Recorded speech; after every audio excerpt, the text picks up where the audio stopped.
Amados irmãos, a paz do Senhor, a quantos invocam o seu nome. Apartai-vos de mim, iníquos. Mateus 7, 22. Irmãos, o termo iníquo se refere a erro, ou a quem pratica iniquidade, o oposto de equidade, o que se aplica tanto ao homem natural como ao espiritual, da seguinte forma: o natural que erra, mas se corrige, naturalmente não é um iníquo. Da mesma forma, o homem espiritual que peca, mas também se arrepende, igualmente não pratica iniquidade, pois a iniquidade é algo torto, que se deformou dentro da pessoa, que tomou gosto pelo errado e, portanto, praticá-lo, se acostumou ao erro, virando aquilo que já não tem mais jeito. Assim, é iníquo o ente natural que se adaptou ao que é imoral, mesmo sem praticar a iniquidade, propriamente dita, né? Mas apoia corrupções, nudez, apologias à homossexualidade e etc. E quanto ao ente espiritual, a iniquidade vai muito além disso. Romanos 1,32. Pois a isso se acrescenta tanto aquilo como o desrespeito de parâmetros pré-estabelecidos por Deus. Por exemplo, Gálatas 1,8, Paulo disse: é excomungado e maldito qualquer que pregue o evangelho que for além do evangelho que eu vos prego. Assim, sobre vaidades, Isaías 42,8, Deus disse: não darei minha glória a homem nenhum, ao que Cristo reforçou em Mateus 23. Adoram a saudação de serem chamados de, vamos lá, versículo 7.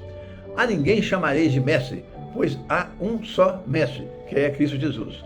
Desobediência total, pois novos mestres surgiram, criando dezenas de doutrinas religiosas, contestatórias ao Evangelho do Reino. Continuando, versículo 9. A ninguém chamarei de pai, pois há um único pai, o que está no céu.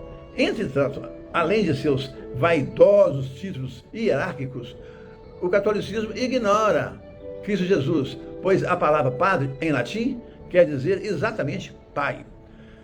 Versículo 10. A ninguém chamarei de guia, pois há um só guia, Cristo Jesus.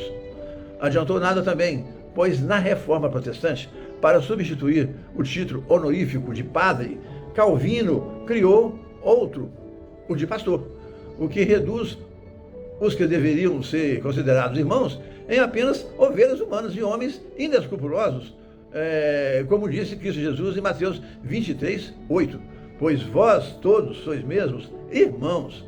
A palavra pastor aqui é sinônimo da palavra guia, se valendo apenas dos dons espirituais enumerados por Paulo em Efésios 4:11, dons de apóstolo, profeta, evangelista, pastor e de mestre.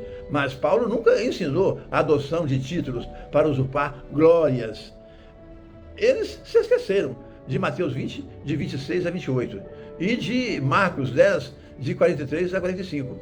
Quem entre vós quiser ser o maior, pois que seja o servo de todos. Irmãos, esse tipo de usurpação da glória do Evangelho do Reino ignora Cristo Jesus, Paulo e os demais santos apóstolos, exemplos vivos da humildade que deve nortear a alma do crente. Mas, ao contrário, o que se vê são líderes religiosos que, ao se chamarem de padres e pastores, abusam da credulidade dos irmãos, impressionando crianças na fé. Só nos deixa como opção salvadora a verdade da igreja primitiva dos apóstolos, como ensinamentos, pois ela durou apenas 300 anos, mas seus estatutos ainda estão ao nosso alcance, no livro de Atos e nas epístolas. Mas o castigo não faltará a esses iníquos. Mateus 7, de 22 a 23. Naquele dia, muitos me dirão: Senhor, Senhor, não profetizamos nós em teu nome? E em teu nome não expulsamos demônios? E em teu nome não fizemos muitos milagres? Então eu lhes direi abertamente: nunca vos conheci. Apartai-vos de mim, vós que praticais iniquidades. Irmãos, muitos sofrem de ignorâncias espirituais. E não porque o Evangelho do Reino, por si mesmo, não queira se manifestar, mas sim porque irmãos religiosos padecem de uma cegueira que decorre de seguirem outros homens. Então, se tornando reféns da própria ignorância, são sujeitos a mediadores como guias, que têm a pachorra de reduzirem homens a ovelhas humanas, pois nem mesmo os impostores, pastores, imaginam o porquê da palavra iniquidade de Mateus 7, 22, 23. Pois Cristo Jesus não disse, apartai-vos de mim, pecadores, mas iníquos.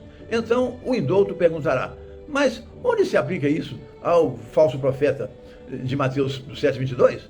Irmãos, amigos, aí temos que voltar no tempo para a raiz histórica desse tipo de iniquidade espiritual, com o advento do catolicismo romano, isso após os 300 abençoados anos da igreja primitiva dos apóstolos, que se iniciou logo após a crucificação do Senhor, no ano 33 dessa nossa era comum, conforme registros do livro de Atos.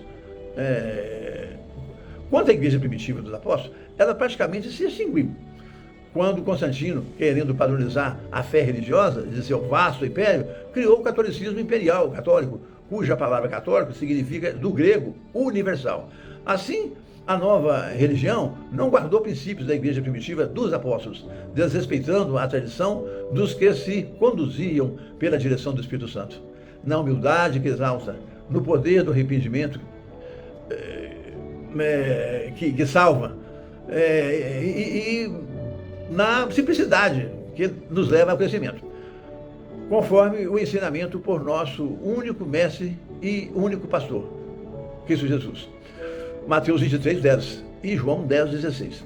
Mas, no lugar disso, criou-se uma doutrina baseada no luxo, altivez e autoritarismo de quem decidia quem morre e quem vive. Esse domínio satânico que se estendeu pela noite dos 1000 anos foi confrontado por inúmeros mártires, executados como hereges por papas, tal como John Hus, John Wycliffe e outros. Mas foi Lutero, em 1517, o reconhecido como o autor do protesto. E dali em diante, até hoje, deu margens ao surgimento de várias outras religiões protestantes que existia após Lutero. Lutero, ex-monge católico, protestando contra o catolicismo, graças a Deus, mas criou a igreja luterana, moldada depois por João Calvino. Em seguida, John Knox pegou a ideia de Calvino e criou a presbiteriana. Enquanto isso, o rei Henrique VIII, na Inglaterra, não podendo se divorciar da mulher que não lhe dava filhos, rompeu com tudo e criou sua própria igreja anglicana. Dela veio John Smith, que protestava contra o batismo de crianças, e criou a igreja batista. E outro, chamado John Wesley, achava que era uma instituição fria, então criou a igreja metodista. Em seguida, William Miller, que era batista, profetizou sobre a volta de Jesus Cristo, mas a profecia falhou. Então, Ellen White, que era uma seguidora dele, e para salvar o movimento, junto com outros, fundou a igreja adventista do sétimo dia. E na mesma época, John Smith se dizia muito confuso com tantas igrejas, e para resolver o problema, criou mais uma, a dos mormons, ou de Jesus Cristo nos últimos dias. Depois disso, Charles Rocham, com base na igreja adventista, mas discordando dela, criou o que veio a ser Testemunha de Jeová. Daí em diante, pastores insatisfeitos com qualquer coisa, criam todos os dias uma vastidão de igrejas pentecostais, tal como vemos até hoje. Irmãos, vê-se que a iniquidade é a base de tudo que fez Cristo ser dividido. 1 Coríntios 1, de 13 a 16. E em meio a tudo isso, já que, como time de futebol, cada um gosta da sua religião, vê-se que a iniquidade espiritual foi sempre a essência da religiosidade, pois ela se estabelece quando o mercenário usa o nome do Senhor, mas por detrás, como inimigos da cruz de Cristo, de forma subliminar, se acostumam, por torpe ganância, para aferir fama, prestígio e dinheiro, mercadejam o evangelho do reino, cegando a fé de indoutos, sempre usurpando o nome do Senhor, mas que ignoram a própria cegueira, conduzindo outros cegos rumo ao mesmo buraco da perdição e da condenação eterna. Lucas 6, 39. Meditem sobre isso, pois a essência do verdadeiro evangelho se perde a cada dia, levando muitos irmãos a tropeçarem.